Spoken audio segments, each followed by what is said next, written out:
Chaque côte est un enfer. Et je me sens de plus en plus vidé. Mes jambes ne répondent plus, mon corps dit stop. Est-ce que c'est ici que l'aventure va s'arrêter? Et c'est parti pour le 10e jour. Il y a combien? 98 km aujourd'hui.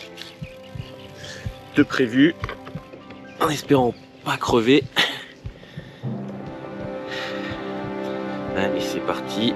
La journée débute dans la douceur du lever de soleil sur l'océan. Une passerelle m'ouvre la voie et lentement je m'enfonce dans l'arrière-pays. Ici, chaque paysage est une invitation à la lenteur, à l'émerveillement. Le Sri Lanka se dévoile un peu plus à chaque coup de pédale.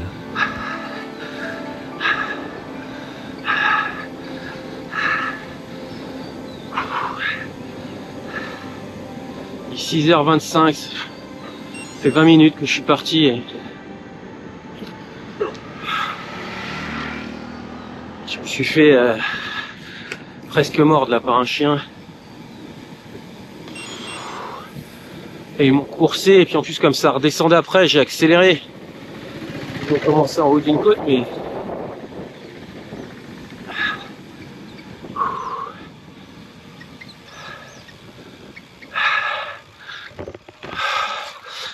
j'étais à...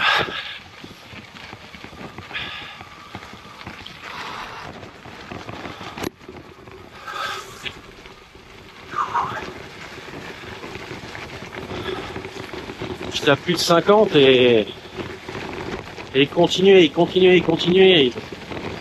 Waouh. Ça c'est vraiment usant. En plus l'impression de ne pas avoir d'énergie là depuis le départ. Je sais pas trop pourquoi.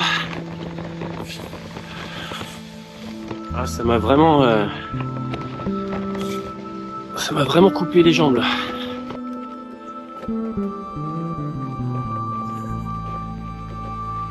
Là, je viens de déraper en plus. Terrain pas stable et pente très importante. Ah, ça m'a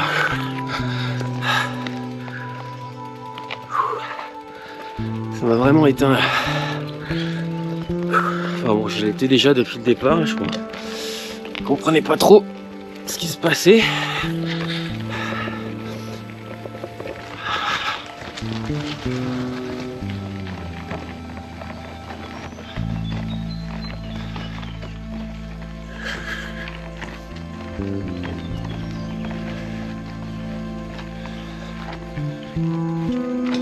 Il fait peut-être déjà lourd, j'ai l'impression qu'il fait 40 degrés. 26.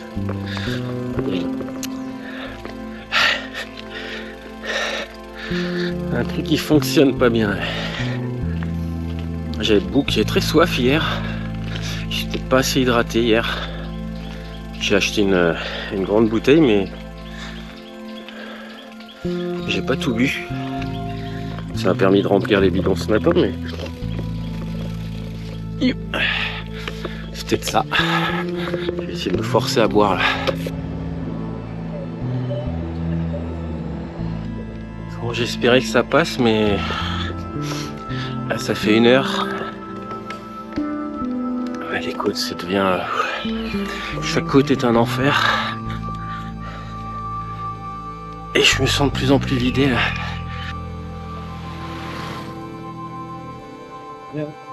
Et c'est dur d'être dans cet état.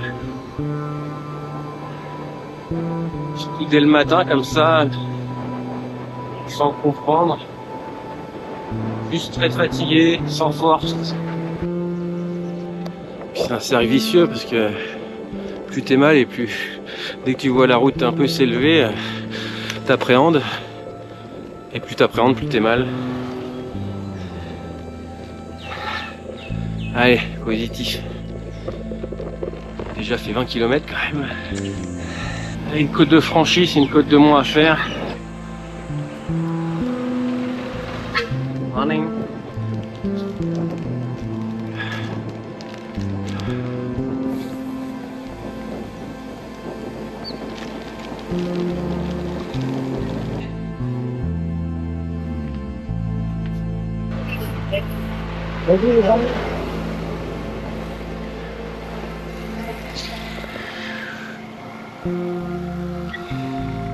Bon bah j'ai fait le ravitaillement, mais j'ai failli oublier mon portefeuille avec mon passeport et l'argent.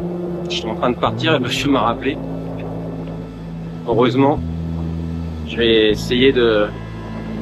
J'ai pris des petites cacahuètes, des bananes, la boisson fraîche et sucrée. On va essayer de se remobiliser avec ça. Ils sont vraiment bien ces petites bananes, c'est juste là... Pas trop gros aussi pour manger d'un coup.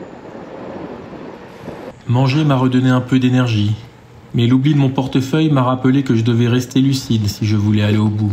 Alors je me suis mis en mode pilote automatique, concentré sur chaque coup de pédale, juste me concentrer sur le fait d'avancer.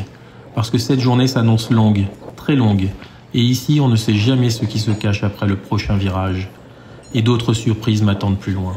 Là je suis dans une pente très raide. J'ai l'impression que ça va un peu mieux quand même. I go to Gal. ගාල්ලට යන්න හදන මේ වේගේ මට ගාල්ලට යන්න අවශ්‍යයි ඔබ වමට යන විට ඉතින් උන් යන්න මේකෙන් කෙල්ලුවේ ගහලා තියෙන මැප් එක. ඒක තියෙනවා. Right okay go. Thank you so much. See. Okay. Enjoy. Nice day. Thank you. Bon, on se comprend pas totalement, mais en fait les gens sont hyper gentils et ils disent lui il est perdu. Il y a un endroit où personne passe. Bon, alors là je me suis un peu trompé effectivement sur la route. Je l'ai pas dit, mais en fait je devais être sur une route un peu parallèle. Je pense que je suis en train de me rajouter du dénivelé en plus, ça va comme ça. Ce que je me suis dit aussi, c'est peut-être qu'à un moment il n'y a plus de bitume et que c'est ça qu'ils se disent, ouais, mais il va pas prendre des chemins, mais si. Bon, ouais, j'ai quand même demandé parce que le chemin semblait pas terrible. Bon, il me dit que c'est bon, je peux y aller tout droit. La piste s'enfonce et la végétation devient si dense que filmer devient impossible. Je doute, mais je suis trop fatigué pour faire demi-tour. Alors j'avance. Et après plus de 20 minutes interminables, enfin une lueur d'espoir apparaît devant moi. Je vais essayer de sortir de la forêt déjà. Allez, je suis sorti de la forêt. Enfin, sorti de la forêt, pas tout à fait, mais sorti du tout petit sentier. Là, j'ai un chemin un peu plus grand. Donc voilà, l'aventure continue. Avec double intérêt de la cacahuète. Là. Ça passe le temps, ça détourne l'attention d'effet de fatigue. Et ça permet de manger là, un peu d'énergie. Quel bonheur parfois de retrouver la civilisation. J'aurais dû prendre plus de temps pour rouler aux côtés de ce monsieur à vélo. Et puis il y a cette autre rencontre, un cycliste qui transporte à lui seul un bambou de plus de 10 mètres. De quoi relativiser ma fatigue et m'inspirer un peu plus à chaque tour de pédale. C'est toujours pas la grande forme, mais ça va quand même un peu mieux là.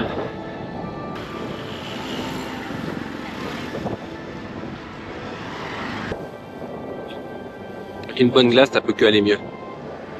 Voilà, c'était encore parti sur un chemin qui me semblait compliqué. Je suis encore bien fatigué. Il est bientôt 10 h. Et du coup, je vais couper là. Je vais prendre cette route un peu plus importante là. Et il y avait un panneau Gal. Ça va être plus direct. Je crois que je vais avoir pour 25 ou 26 km. Donne tellement envie de rouler vite sur le sable et j'ai peur de le payer avant l'arrivée. Sur cette route très fréquentée, la vigilance est de mise. Les bus visent à toute allure, comme s'ils refusaient de ralentir pour quoi que ce soit. Mais au loin, la silhouette de Gal se dessine. La vieille ville approche. Déjà mes pensées s'évadent. Je rêve d'une pause, d'un petit repos, et surtout de découvrir ce lieu qui, dès la préparation de ce voyage, avait éveillé en moi l'envie de le découvrir. Allez, bientôt à destination. C'est à l'intérieur du fort, la partie forte de la ville. Je pense qu'on la voit là-bas. On la voit à la caméra, mais on va vers la gauche. Il y a quelque chose de saisissant dans le contraste entre l'agitation bruyante de la ville et la sérénité presque figée de la vieille ville. À vélo, je me faufile entre ces ruelles chargées d'histoire et le temps semble soudain ralentir.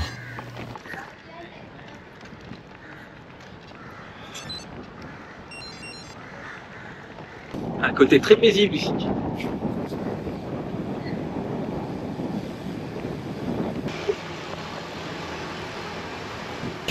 Je me suis laissé distraire par le vendeur de glace.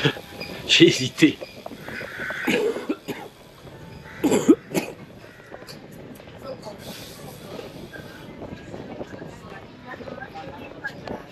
Voilà, je pense que je suis arrivé. Je vois pas vraiment d'entrée. J'ai été manger et retour du restaurant, je rentre dans la chambre où il y a mon vélo et je vois que la roue arrière est encore crevée. Voilà. Donc j'ai fait le tour du pneu et là je l'ai trouvé tout de suite.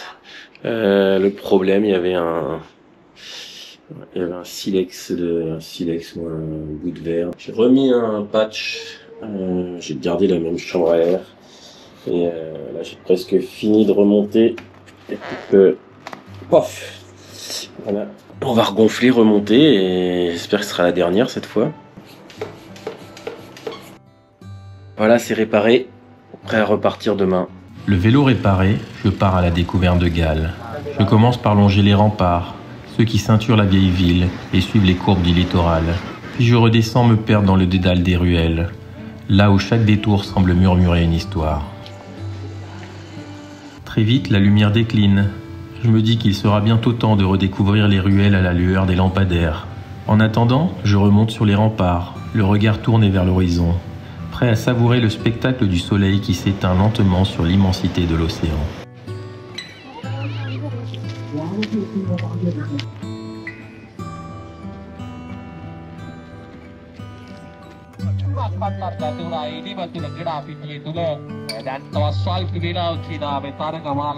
Finalement, le soleil joue à cache-cache avec les nuages.